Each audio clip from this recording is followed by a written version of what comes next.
সবুজ মাঠ আর তালগাছ ঘেরা এক শান্ত গ্রামে বাস করত গোপাল, সৎ ও পরিশ্রমী কৃষক। প্রতিদিন ভোরের আলো ফুটতেই সে লাঙ্গল ও বলদ নিয়ে মাঠে নামত। ঘামে ভিজে যেত শরীর, কিন্তু জমি চাষ করতে তার মনে হতো আনন্দ। মাটিই ছিল তার জীবনের ভরসা, আর ফসলই ছিল তার পরিবারের সুখ।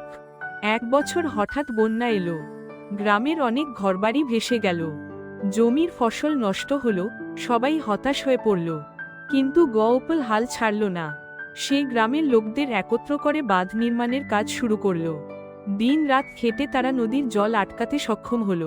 কয়েক মাসের মধ্যেই নতুন ফসল উঠল। গ্রাম আবার প্রাণ ফিরে পেল।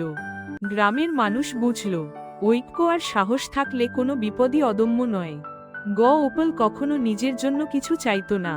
তার সবচেয়ে বড় আনন্দ ছিল ক্ষুধার্ত মানুষদের পেটে ভাত তুলে দেওয়া। শিশুরা তাকে ঘিরে গল্প শুনত, আর বড়রা বলতো, গোপাল শুধু কৃষক নয়, সে আমাদের পথপ্রদর্শক। গোপালের জীবন শেখায়, সত্যিকারের সম্পদ ধনী সম্পত্তিতে নয়, মানুষের ভালোবাসায়। এক সাধারণ গ্রামীণ মানুষের ইচ্ছাশক্তি ও পরিশ্রমী পারে একটি পুরো সমাজকে নতুন আশা ও শক্তি উপহার দিতে।